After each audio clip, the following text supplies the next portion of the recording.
Telangana senior రాజకీయ నాయకుడు K Keshavarao తన రాజ్యసభ సభ్యత్వానికి రాజీనామా చేశారు. ఇక రాజ్యసభ చైర్మన్ ధన్ఖడ్కు రాజీనామా లేఖను సమర్పించారు. కేశవరావు నిన్న కాంగ్రెస్ పార్టీలో చేరారు.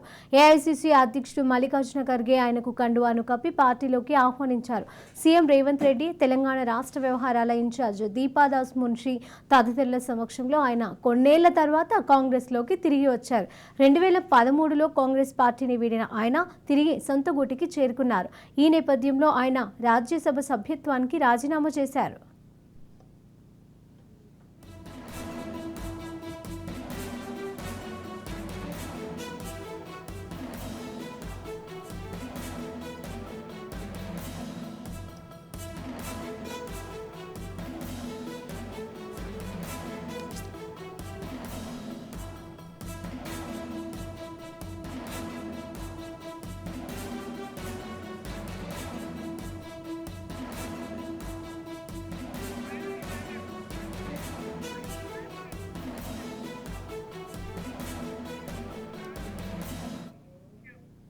ఇక ఇదే అంశానికి సంబంధించి మరిన్ని అప్డేట్స్ మా ప్రతినిధి నాగేంద్ర బాబు అందజేస్తారు. నాగేంద్ర బాబు.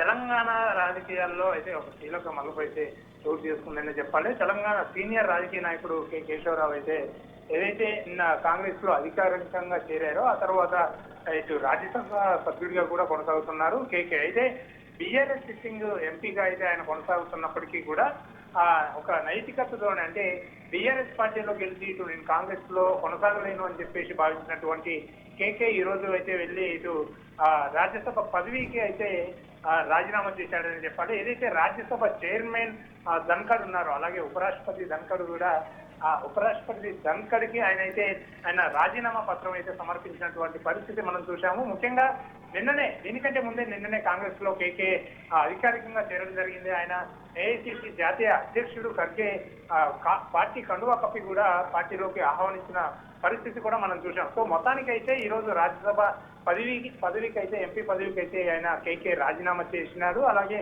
మరొకసారి కాంగ్రెస్ నుంచే ఇటు రాజ్యసభ బరిలో కూడా దిగనున్నట్టు మనకైతే సమాచారం అందుతుంది. సో ఓవరాల్ గా ఇటు కేకే బీఆర్ఎస్ పార్టీకి ఇటు రాజీనామా చేసి బీఆర్ఎస్ పార్టీని వీడి ఇటు కాంగ్రెస్ లోకి అధికారికంగా చేరడము అటు బీఆర్ఎస్ కి అయితే ఒక పెద్ద మైనస్ అనే చెప్పాలి. ఎందుకంటే ఒక సీనియర్ నాయకుడిగా కూడా అందులో కొనసాగినటువంటి నేతగా మంచిగా గుర్తింపు పొందినటువంటి నేతగా కూడా గుర్తింపు తెచ్చుకున్నాడు కేకే. సో బీఆర్ఎస్ నుంచి వీడి ఇటు కాంగ్రెస్ లోకి చేరడము ఆ తర్వాత ఇటు రాజ్యసభ పదవికి కూడా రాజీనామా చేయడము అలాగే నేను ఈ కాంగ్రెస్ లోనే కొనసాగుతాను, నా పుట్టుక కాంగ్రెస్ నుంచే, నేను చనిపోయేది కూడా కాంగ్రెస్ లోనే అని చెప్పేసి కీలక వ్యాఖ్యలు కూడా గతంలో చేసినటువంటి కేకే ఈ రోజు అయితే రాజ్యసభ ఎంపీ పదవికి అయితే రాజీనామా చేశారు.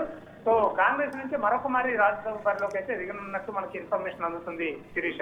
Right, thank you Nagendra Babu.